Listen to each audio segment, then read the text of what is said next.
Okay, so the place we've done the quantum mechanics version of this. Today we do quantum field theory. But let me just review the steps here. So the first step was to reformulate something which is very similar to the propagator. It's not exactly the propagator, but it's the beast in quantum mechanics that takes you from one point to the other. So sum over the energy eigenstates. Let's see, x final here, x initial there, star goes on an x initial, and e to the minus I en t. Okay. So that's the concrete thing that we're calculating, and we end up with this very fancy representation of sum over all paths, all ways to get from one place to the other, e to the I action. So it's actually e to the I over h bar. I'll put the h bar in just so I can say something. dt L of x dot, which are both functions of t. Okay. And so various things that we didn't take time to stop and say is that this is the action here, and that's a good thing. There's various reasons we've already done them. You know, it's a Lorentz scalar, which is a good feature. It's a fundamental object that gives you the equations of motion, etc. The other thing that I wanted to say is the classical limit.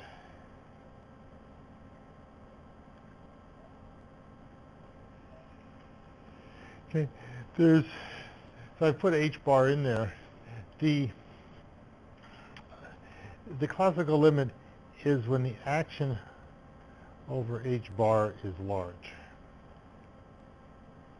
Okay. So when the action is big in units of h bar, there's a hand-waving argument, but it's really the right physics that tells you that in this limit you get the classical path. Okay? And the argument goes as follows: is that if I take x of t is x classical plus some little delta x of t,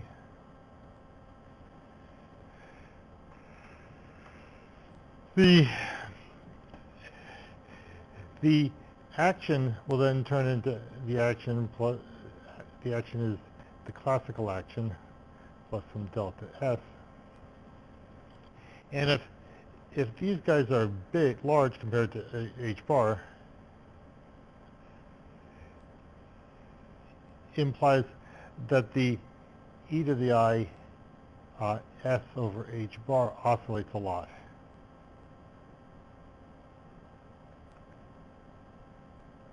Okay, so as you change delta x,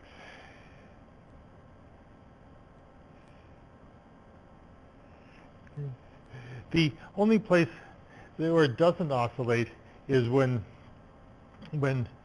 delta s equals 0, then the oscillations are quadratic.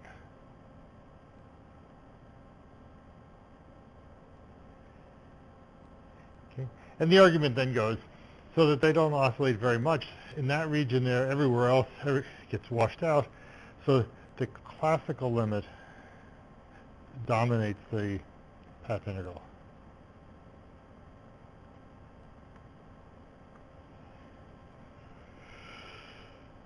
Okay.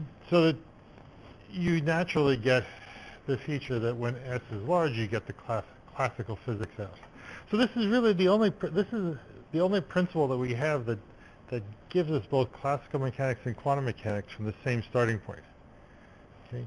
You get classical mechanics from the classical limit, you get quantum mechanics from the quantum limit. You don't have this sort of discontinuous ideas like, oh, positions and coordinates are operators but in quantum mechanics, but they're not in classical mechanics.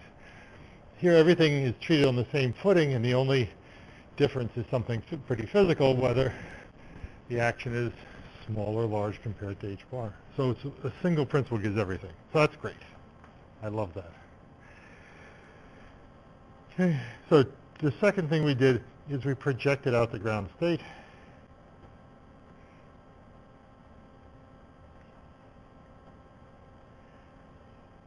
Okay. We argued that as t goes to infinity,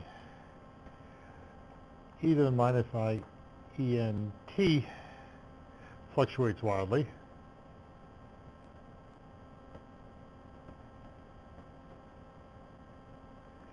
And only E0 survives. Okay, so that's the hand waving. That's it's in a way, this again, it's really the physics. The math way we did this, we added, so we did one of these I epsilon tricks. We took h goes to 1 minus I epsilon h. Then it very automatically, in this limit, picks out the ground state. So that works.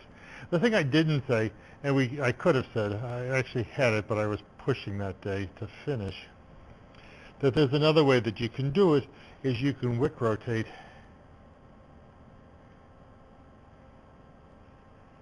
take t goes to, that's minus I tau, and tau goes to infinity,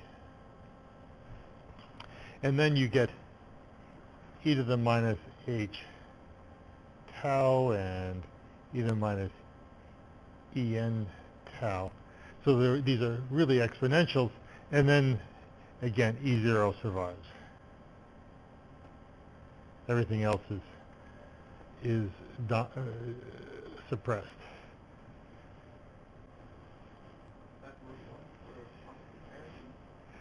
Yes. Yeah, so that's right. So we're assuming that we've normalized this thing for positive energies. It's a good question. It's bounded below and we shift it by a constant. We'll see in field theory we're going to take the mass, we're going to put the I epsilon on the mass term. Okay, and then it's obvious. Okay. Okay, and the third thing we did is we started functional methods.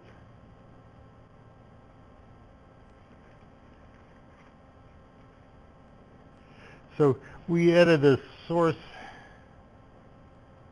well, we'll call it a source. I'll explain a bit more what this is. J. So it's z of j is integral d dx e to the I dt L plus, it was j dot x. And we played with that. We defined delta, delta j, etc. Okay? I'm not going to say everything because I'm about to do it all over again with quantum field theory. But those are our accomplishments so far. Okay, so now to quantum field theory. But I'll take questions if anyone wants to ask about those. Okay. So quantum field theory. Well, way back on day one, we quantized by taking coordinates and turning them into fields, so that the magnitude of the coordinate was the field, and let's put a t in there. The position of the coordinate was x and t. So that this then tells us actually that's enough. Just that is enough to tell us what the path integral ansatz will be. So we took a Lagrangian that was a function of the coordinates and their time derivatives, and we turn that into, actually this was a Lagrangian, Lagrangian density as a function of phi and the derivatives of phi. And so now clearly the next thing that we have to do is we take this path integral where we take the integral over all possible paths.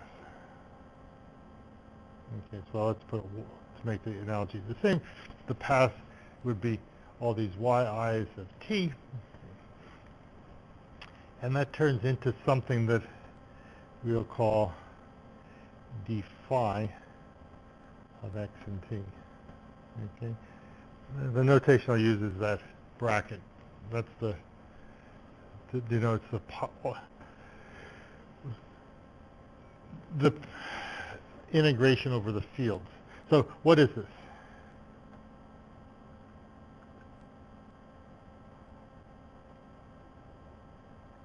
Okay. So what does that mean? Now, there are some times when you actually have to do that. You have to know what it means. We're going to get around it, but let's do it here. This, you imagine, just like we took all these paths, the coordinate paths, and they were functions of time. We sliced up the time into little time slices, and then integrated over all fields, all coordinates on that time slice. Here, it's a function not only of time but positions, so we block out little tiny blocks, delta x, delta y, delta z, delta t. So space-time you break up into lots of these little blocks. In each block, you have phi of xi, yi, zi, ti, where I means it's sitting in that block. And then d phi then means you take a product of all these blocks and you integrate the magnitude of the field. So the usual integration over the magnitude, but in each one of these blocks. And you take all these blocks all over space-time and do that at each place. Okay. So that's our path integral. The path integral then turns into this integral d phi, or just by this analogy, e to the I, that's e to the I s, which is a function of phi and d mu phi. Okay.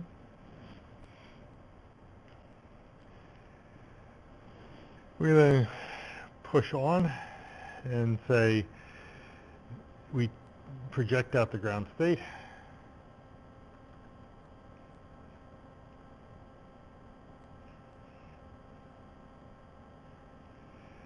By taking t final minus t initial goes to infinity. So what that means then is this up here, we just integrate over integral d3x dt over all space, all time of the Lagrange density. Okay, and finally, we're going to then do the generating functional.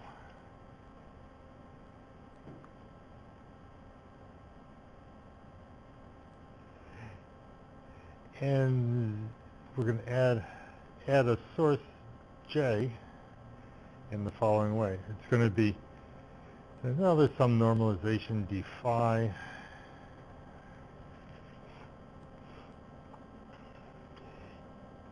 e to the I integral d4x, so all time, all space, L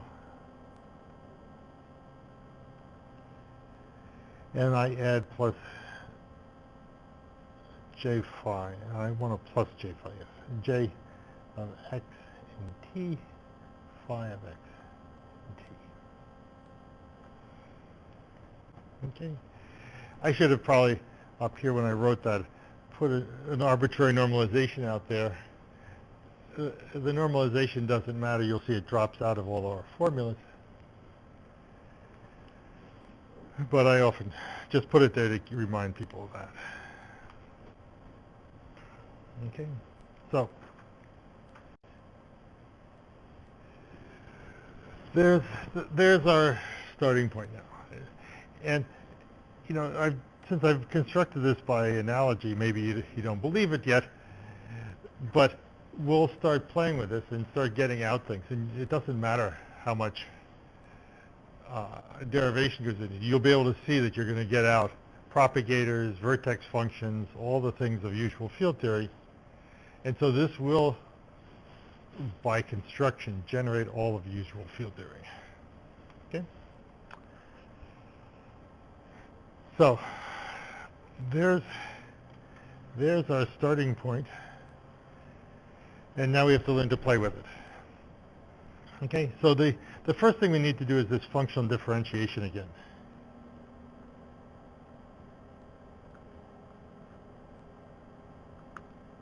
We need to differentiate with respect to j. Okay, so the definition that we'll use is delta j of x. Okay, so that's x now again is back to being space and time, all variables. If this acts on some j of x prime, it's going to be defined to be delta for x minus x prime. Okay. So that means that we can use that to let it operate under integral signs.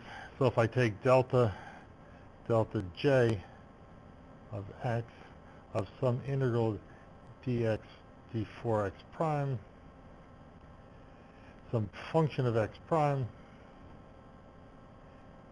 j of x prime.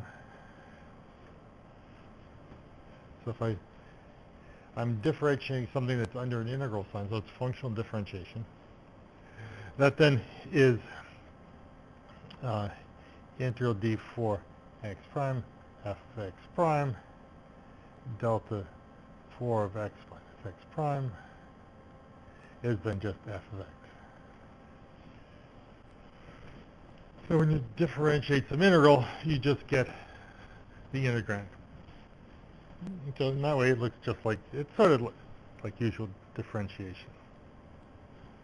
Okay? So then when we act on this generating functional, let me take delta j of x of z of j. So z is a functional. It doesn't have any x dependence yet. Everything's integrated over. Okay, so then what happens? Well, I have, if we go back quickly, there's my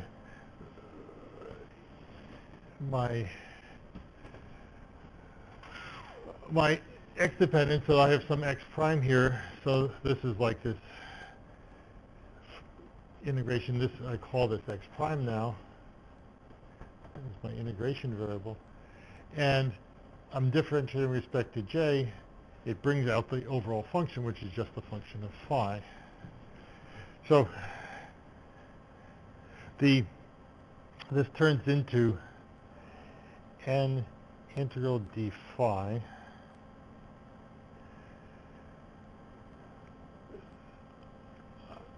I have the e to the I integral d4 x prime Lagrangian density plus j phi all at x prime and I differentiate that exponent, I get the exponent back again, and I bring down a power of phi of x. Okay, so that's how one does the differentiation. And so in general, we're going to define a bunch of Green's functions.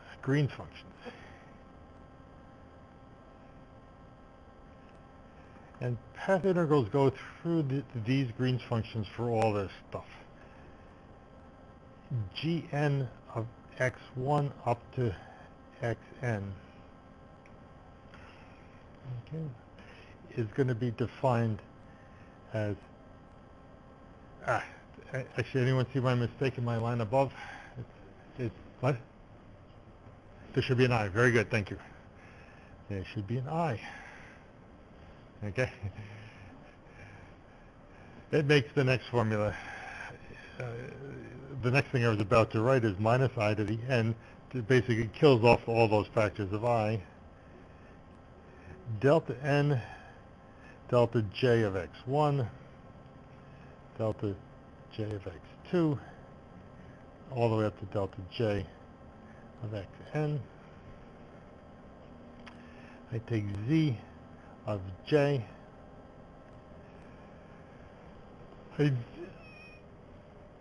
I differentiate, and I'm going to divide out z of 0. Okay? And then at the end of this calculation, I set j is equal to 0. Okay? So what is that? So that's going to be our players. We'll calculate a bunch of those. That's going to be then n d phi, integration over the phi of x1 up to phi of xn. You bring down those e to the I into the d for x prime Lagrangian over the same thing with 1 there.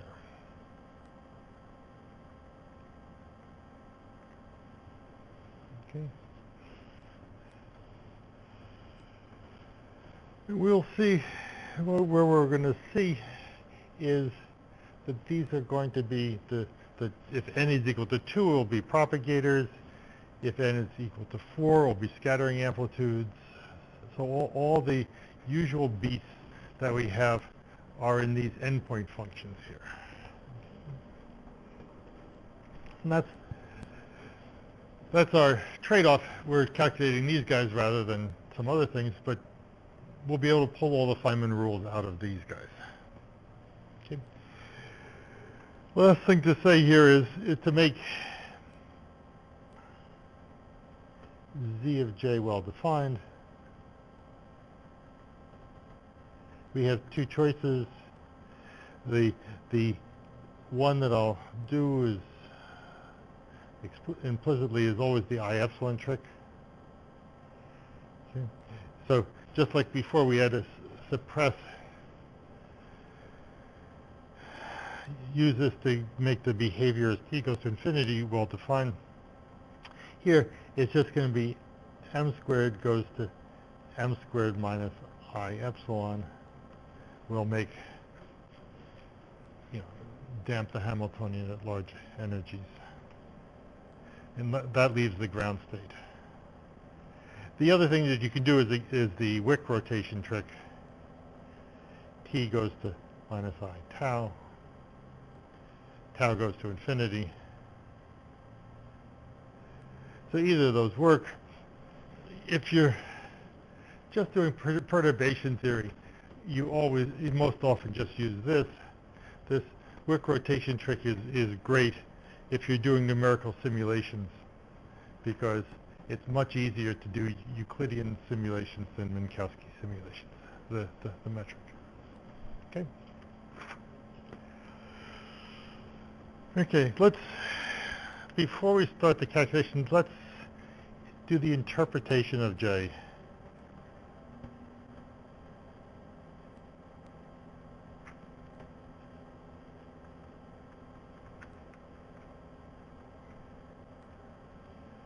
Okay. phrasing, I always call it a source, and here's why. It acts just like the source of a field. So let's first do quantum mechanics. Remember, we took the Lagrangian, in quantum mechanics, 1/2 mx dot squared. We did the harmonic oscillator minus 1/2 m omega squared x squared, and we added j times x. Okay. Then when we did the harmonic oscillator. And the equations of motion then become mx double dot equals m omega squared x for the harmonic oscillator piece minus j of t. So if you do this, that's what you get. So this is the acceleration on this side. This is the harmonic oscillator force. J of t then is an arbitrary time-dependent force.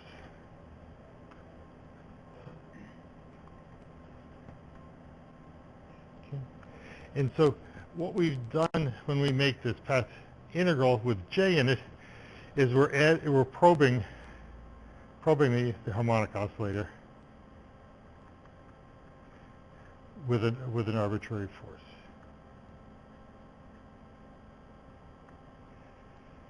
Okay, and technically, what you think of mentally is you probe this harmonic oscillator, you boost it into its excited state. You can do little games with it by playing with that force, and that's mathematically what we end up doing. So the same thing is really here in quantum field theory.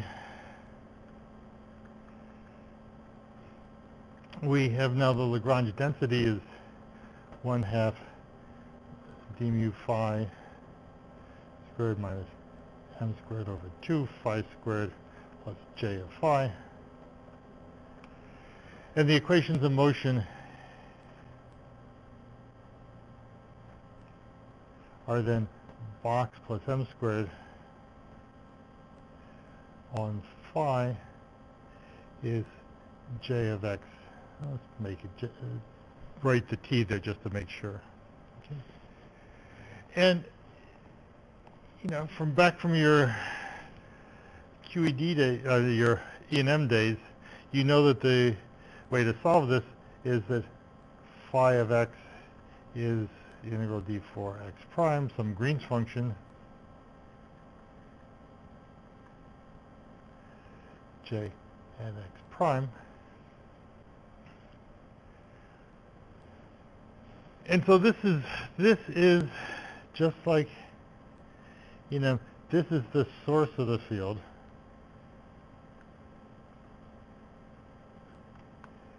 So a non-zero j generates a field.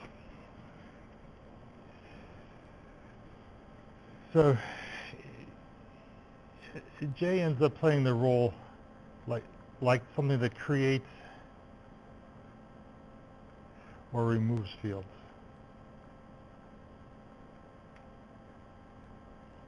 Okay. So where we go is we end up probing the vacuum. So remember the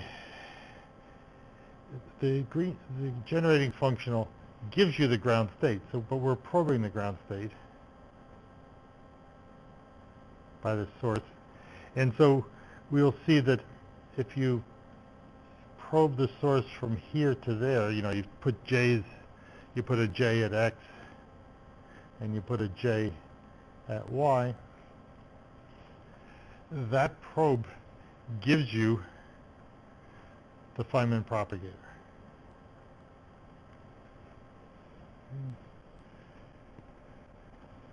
If you probe, let's see if I can keep it on the same page. If I probe 4 of them, here's j's at x1, j at x2, j at x3, j at x4. Once we do some work, this is going to turn into Feynman propagators times minus 6I lambda. So here I probe 4 of them.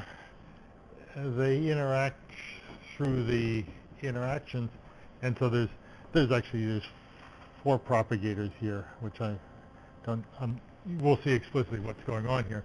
But basically, you probe here, it propagates to the interaction point. At the interaction point, it gives you the scattering amplitude. Okay? And so this is by probing the ground state, by probing the vacuum, even though it's the vacuum, you end up getting information about non-vacuum states, about particle scattering amplitudes. Okay? So that's our task, to make that into something very concrete. Okay. Good. So let's start by doing real calculation. Let's do free fields. And with the free fields, I'll calculate the 2-point function and the 4-point function with these definitions. Okay? So let's do that. So for the free fields, z of j, and let me stick a 0 on it just to make, because this is going to be the free field. And I'm going to end up having to have a notation for that later, anyhow. Okay. Okay. This is then defined as some normalization, integral d phi, e to the I, integral d4x, 1/2 d mu phi squared minus m squared phi squared over 2 plus j phi.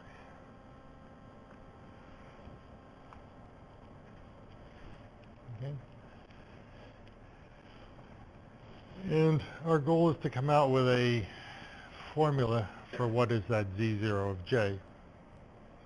So we have to figure out a way to do this path integral. Well, my first step is going to be just to rewrite this a little bit.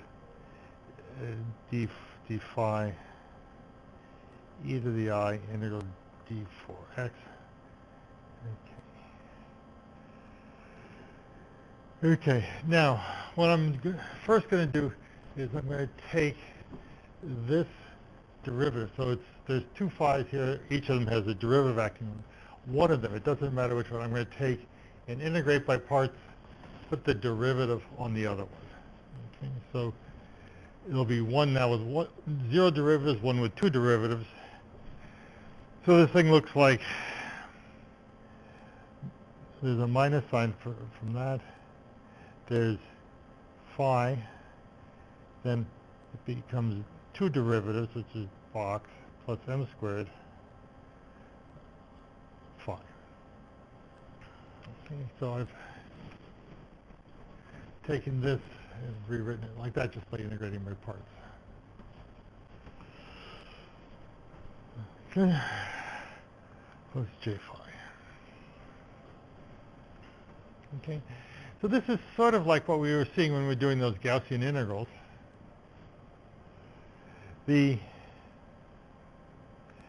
What we called A before is now box plus m squared, and technically there's minus I epsilon there because I put minus I epsilon to m squared minus I epsilon to make this thing well defined.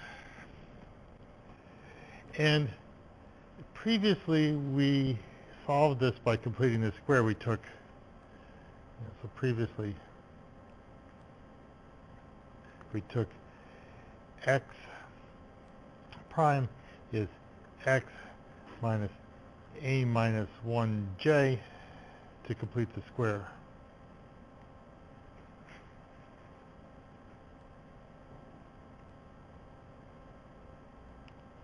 And that's basically what we're going to do here too. So the first thing I need to work on is what is a minus 1. Okay. And to do the same here, so for field theory,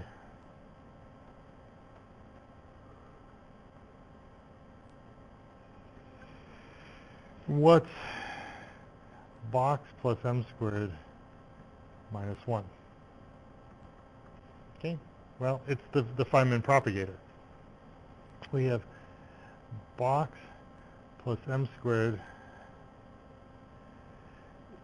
df of x minus y is minus delta 4 of x minus y.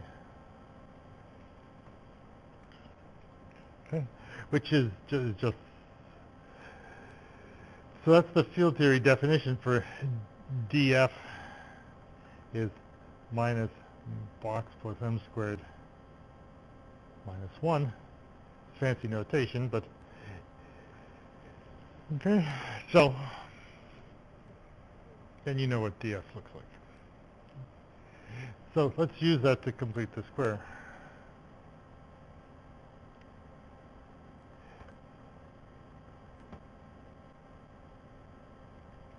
Okay. Let's define phi prime of x is phi of x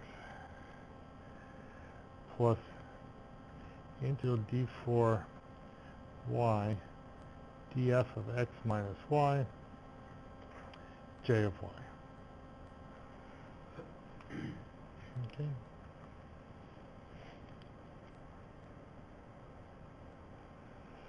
Okay, then if we do that, then let's put it down here. Then if I take integral d4 x, take minus a half phi prime of x box plus m squared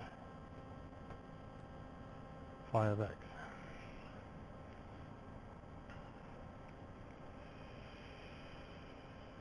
Okay, phi prime, that's a phi prime, sorry.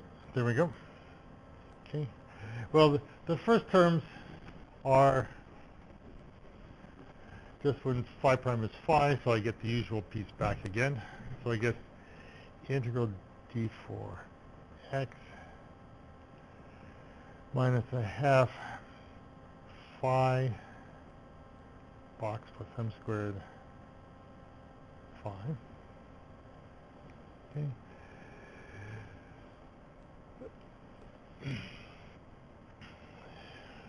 Okay.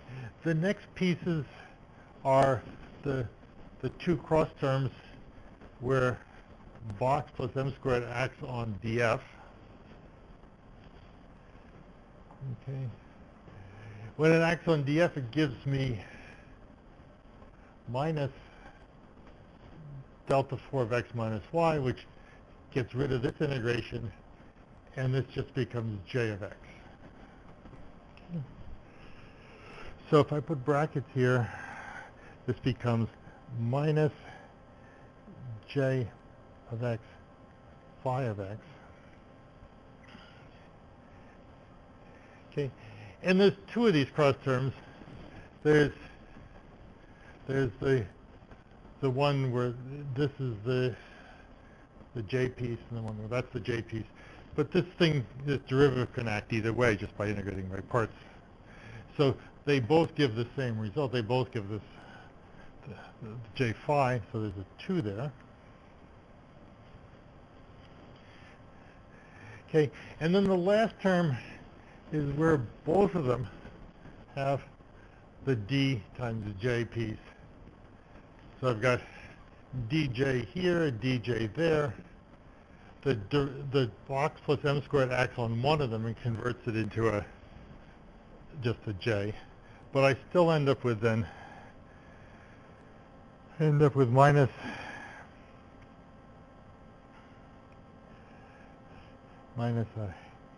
half.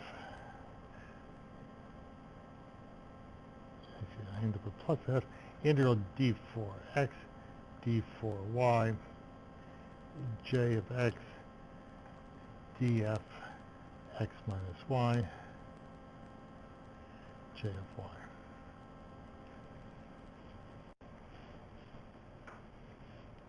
Okay, so everyone got those guys there?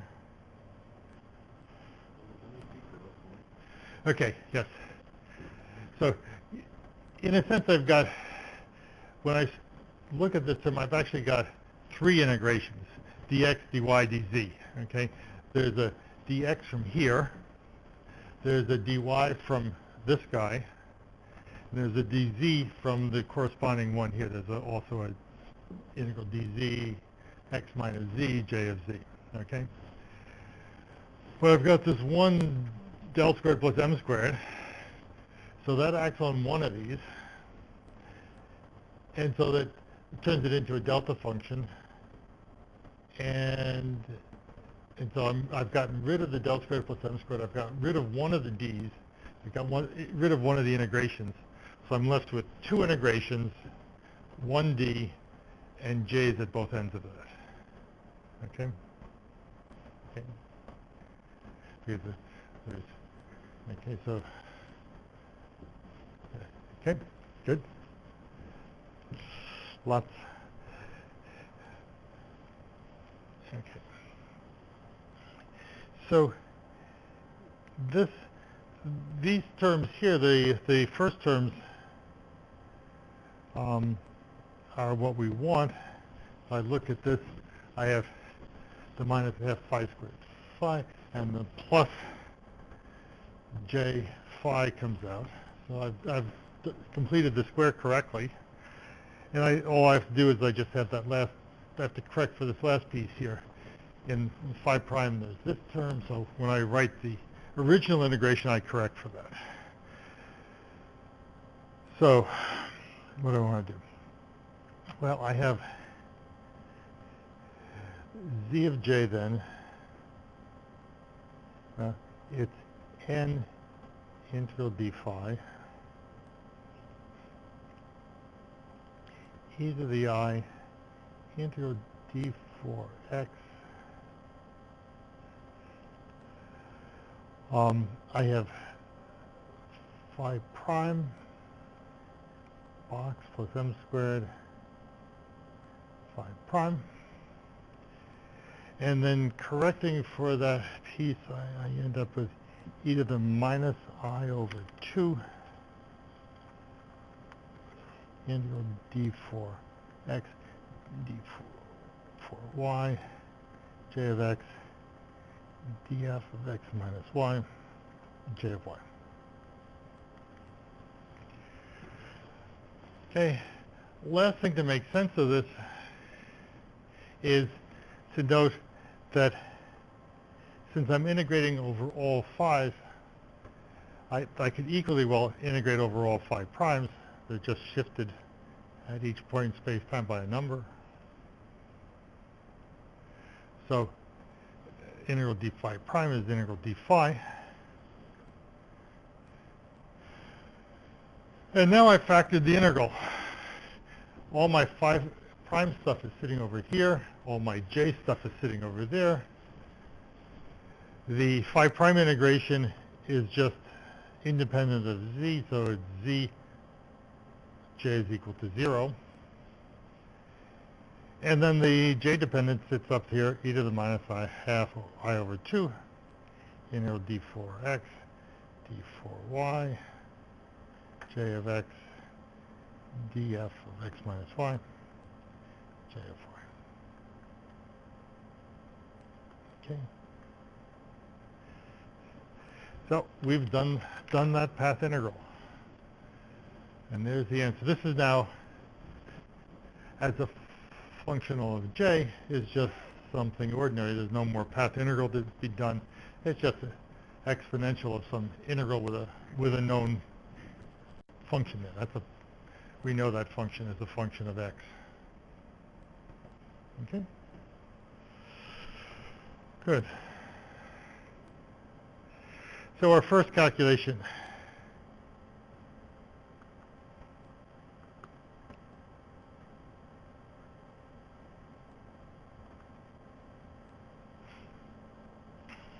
Okay. G2 the Green's function, x1 and x2.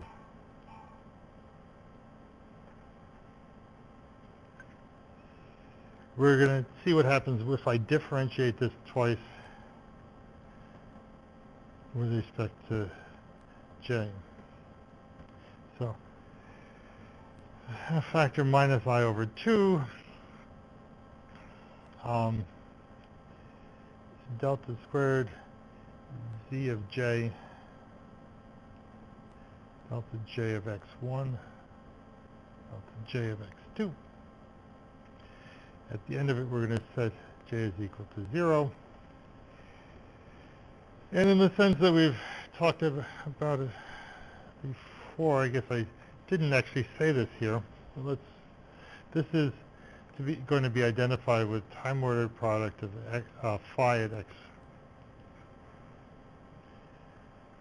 phi x1, phi of x2. Okay. In a sense, this is the calculation that proves that identification. Before it was sort of hand waving. Bring down powers of phi. There's 2 phi's, but this is the calculation that proves that. Okay, so various features that we have here. There's a minus sign overall, minus 1 from the squared over z0. And let me differentiate once, just so we have something to talk about. Let me leave the delta j of x2 undone and differentiate once. Okay, so we have this integration here. Now, so you can differentiate this j or that j. As you're integrating over these things, there becomes a point where x is equal to x1 or y is equal to x1, and then you use that functional differentiation rule for that. So there's a factor of 2. Since d is symmetric and x1 goes to x2, there's a factor of 2 comes out of that, so I just won't write that piece down. So there's a 2. But then let's remove one of these guys. And so the functional differentiation that we get has minus I, so 2 times 2, let's do that, integral d for y df of x1 minus y, j of y, and then I get the exponent back again.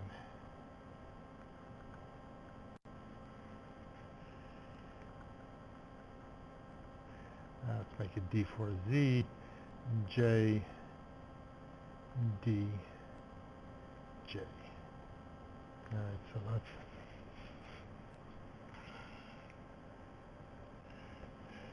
okay. And then we're instructed to set, after we do the next one, we set j is equal to 0. That little scribble there says j is equal to 0. Okay? So if you look at this now, we see that if I can do 2 things. Now I have to differentiate again. I could differentiate this j and set j is equal to 0. That gives me the propagator there.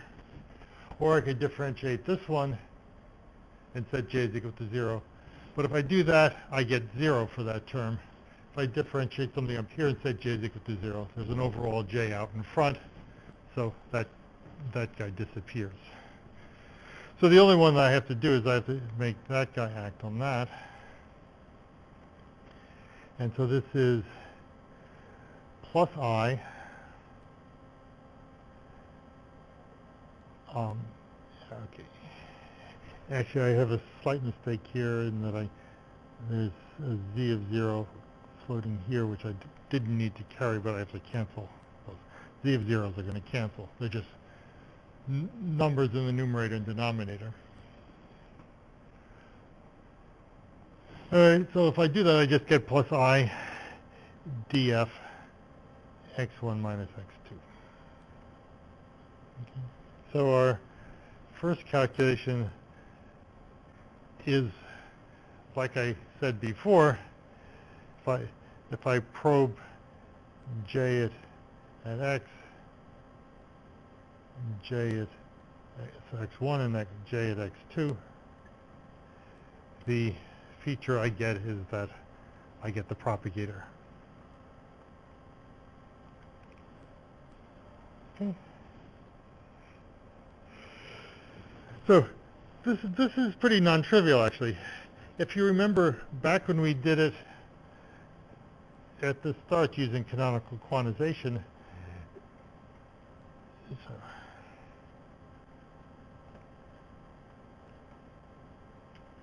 we had phi have A's and A daggers here. Okay. And we got this form that the time order product of the fields is the propagator by knowing about those A's and A daggers. Here, there's no A's and A, there's no operators here at all. These are just functions.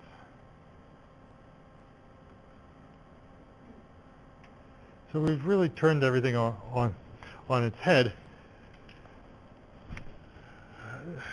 We're just integrating over all possible functions, and we get this number out, and this number turns out to be the exact same thing we got out as this propagator before. The other thing that we see about it is that the I epsilon trick has a different origin here. In canonical quantization,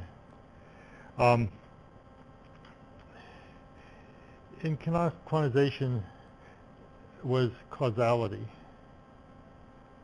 Remember, the time ordering part was causality. The things get created first and annihilated later.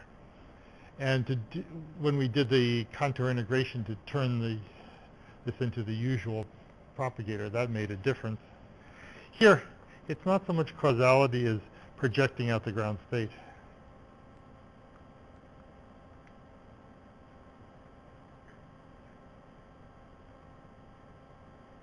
But nevertheless, you get the same answer both ways.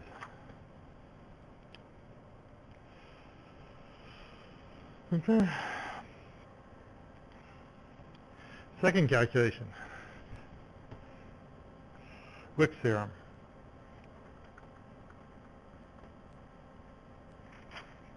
Okay. So if you remember Wick's theorem, let's just recall what it is first. Back when we had operators, time-ordered product of phi, well, let me do 4 of them now, and I'm going to put phi 1, phi 2, phi 3, phi 4. Those are phi of x1, phi of x2, phi of x3, x4. Was written as normal ordered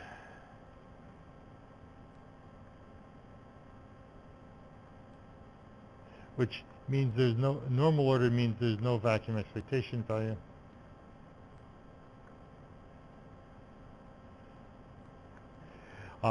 Then there was plus permutations of propagators, phi 1, phi 2, vacuum expectation value, times normal order times 2 of them. So various permutations of that.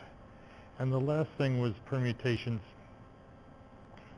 of 2 of them.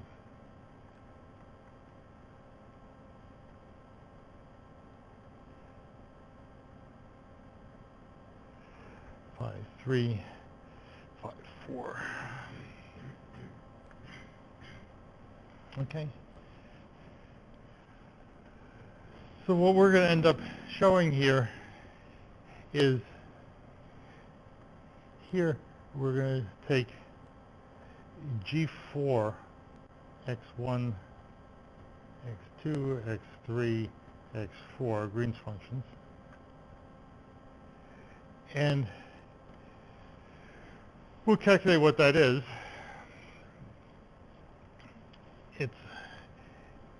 It's going to be, it's going to turn out to be the time-ordered product of phi of x1.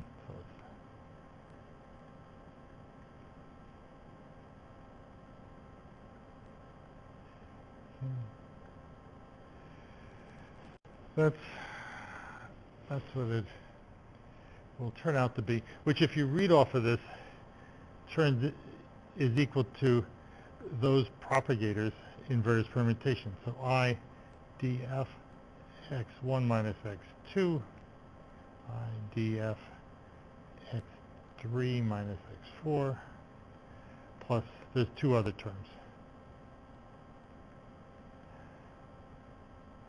x1 minus x3, x2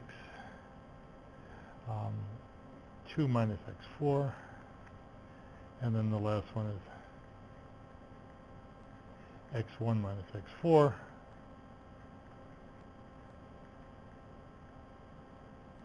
right, those. Okay, so that's the permutations. But what we end up showing then is that this beast and the thing we get from the path integral is the same thing also. Okay, remember we're doing free field theory at this stage. This is going to have corrections when we turn on interactions, which is my task next time, I guess. But let's do this guy. Okay, so its definition here is minus I to the fourth over z0. I have to take four derivatives, delta j of x1, delta j x2, delta j of x3,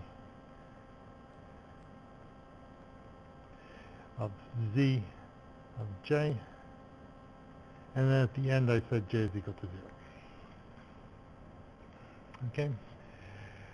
Well, we're going to do this in our heads by looking back at what we did the previous time. Let's go back to here. Okay, so here I've taken, here's my calculation back here when I was doing two derivatives. I took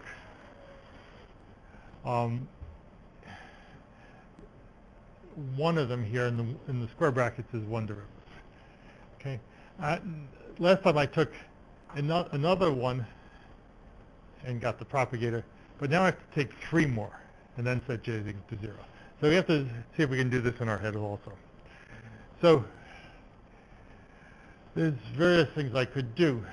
I could differentiate the next one could differentiate this. In fact, somebody's got to differentiate this, one of the next derivatives, or else when I said j is equal to 0, everything vanishes.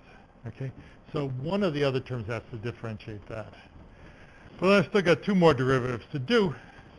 This is now just some number there. The other derivatives act on this.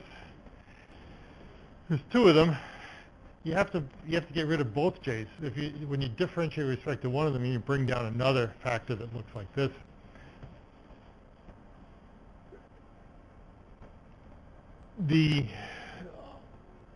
The last derivative then has to get rid of that last factor of j, or else everything vanishes when you set j is equal to 0. So if we can do that all in our heads, we turn back to this thing, and it becomes immediately obvious that each time you differentiate,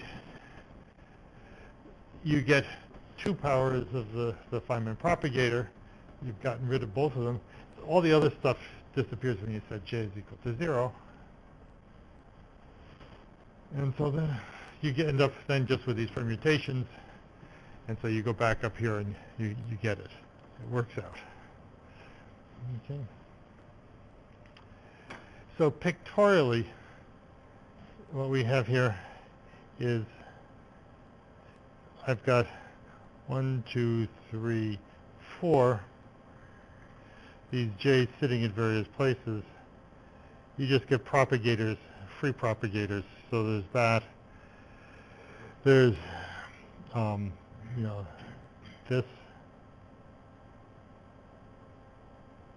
1, 2, 3, 4, and then there's one that looks like this, 1, 2, 3, 4. This one that goes around there. But basically, you just get sources like that. Okay. So we haven't yet fulfilled my promise to you. My promise to you up here was that when I do J4, where is it? Where's my picture of J4 or G4? That G4 was going to look like this. So unfortunately, what we've found so far is the disconnected part. The disconnected pieces are these ones where these propagators just go straight through. Okay. To get the connected pieces, we have to turn on interactions, and I think that's a perfect place to stop. So next time we come back and we do interacting quantum field theory. So we've solved free quantum field theory now. We can do all these Green's functions. You can just see the general pattern. But we'll have to solve interacting quantum field theory using this path integral method. That's what we do next time. Good. So we will at this stage do this thing. So please, would you pass those around? I have pencils up here if people want pencils. I have to write on the page here the number 5, 8, 3, 8, 9. Jessica will be doing the collection for this. Alessandra, did I give you one of these guys, the homework? Oh, you got one. Okay, good. I'm going to shut this thing down, and you have to give me a moment to shut this thing down safely.